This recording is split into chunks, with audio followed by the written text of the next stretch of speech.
મિત્રો હવે ચમત્કાર વિના નમસ્કાર નહીં એ ઉક્તિને સાર્થક કરતા છેલ્લા 4 દિવસથી આજે ચક્કાજામનો સિલસિલો યથાવત છે।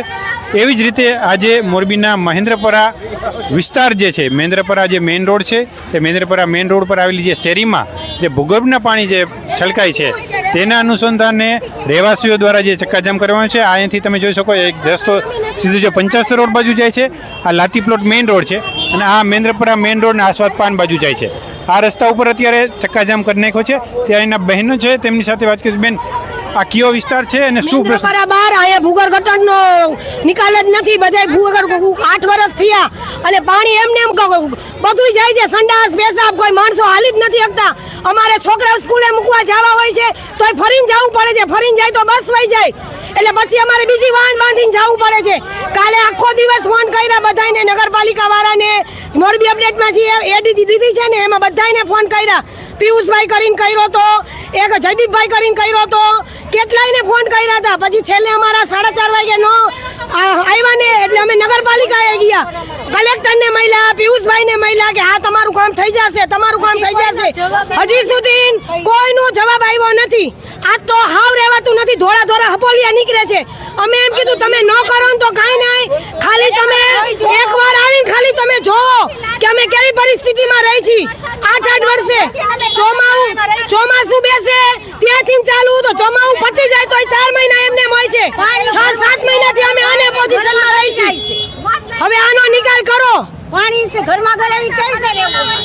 આવું 15 દિવસે અરજી આપી છે, કોઈ અહીંયા આવતું નથી, ખાલી કચરો કાઢીને વયા જાય છે। અરજી મોકલી અરજી કેટલી વાર કરી જાય છે, તમારી કોઈ અરજી આવી નથી એમ જ દર્શાવે છે। અહીંયા કણે જવાબ કોઈ દેતું નથી। આ ઘરે વયા જાવ કરી જાસી, આ ઘરે વયા જાવ કરી જાસી, કોઈ કરવા આવતું અમે દિન ફોન આવ્યો તો એમ કીધું કે પત્રકારના નંબર છે। કેટલાક દી હવે આમ નામ અમારે કેટલો ટાઈમ રહેવું? અમારે અત્યારે વાયરસ છે, તમે જ કહો છો કોરોનાથી સાવધાન રહ્યો, કોરોનાથી સાવધાન રહ્યો। અહીંયા કોરોના છે, તમારે તો ગાડીમાં આવવું છે, ગાડીમાં પગ મૂકવો છે અને તરત બેસી જવું છે। અમારે તો ગુડા ગાડીમાં હાલવું જ પડશે, અમારી ગુડા ગાડીમાં। હા, ત્યાંથી તો પાણી જરાક જાતું હતું તો 200 ની પોત ફાડીને હાલો ગયો હતો। ભૂગર્ભનું પાણી નીકળતું હતું તો કે 500-200 રૂપિયાની લાવો તમારી ફાડી દે નથી ભરતા કે ટેક્સ ભરી જાવ, બધું દઈ છે। મકાન વેરો ટાઈમે જ ભરી છે, પાણી વેરો દઈ છે, મકાન વેરો દઈ છે, વેરો નથી મેં તમામ વેરો જે છે તે ભરી છે। આમ છતાં પણ અમે અનેક વખત રજૂઆત કરી છે, છતાં પણ કોઈ ઉકેલ કરતા નથી। આ ઉપરાંત ગઈકાલે જે મહાનગરપાલિકા દ્વારા જુદા જુદા વિસ્તારના જે નંબરો જે છે તે જાહેર કરવામાં આવ્યા હતા, એમાં કોલ કરી છે તો એમાં પણ યોગ્ય રીતે જવાબ નથી આપતો। ત્યારે આ પ્રશ્નનું સોલ્યુશન ક્યારે આવે છે તે પણ જોવું રહ્યું।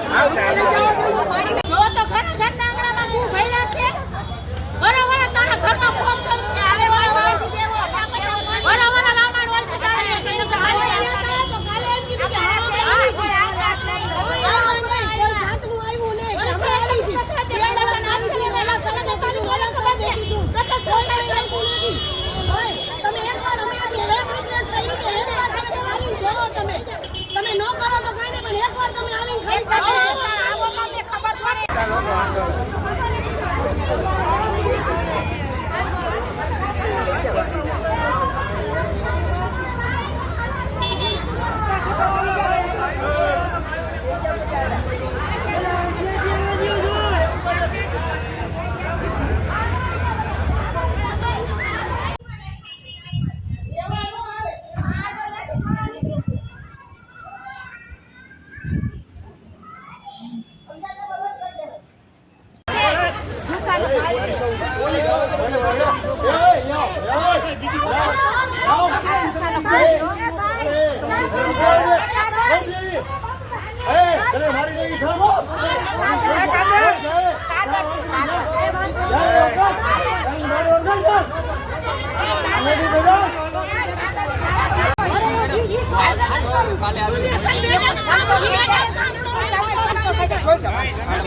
બધું ક્લીન થાય પછી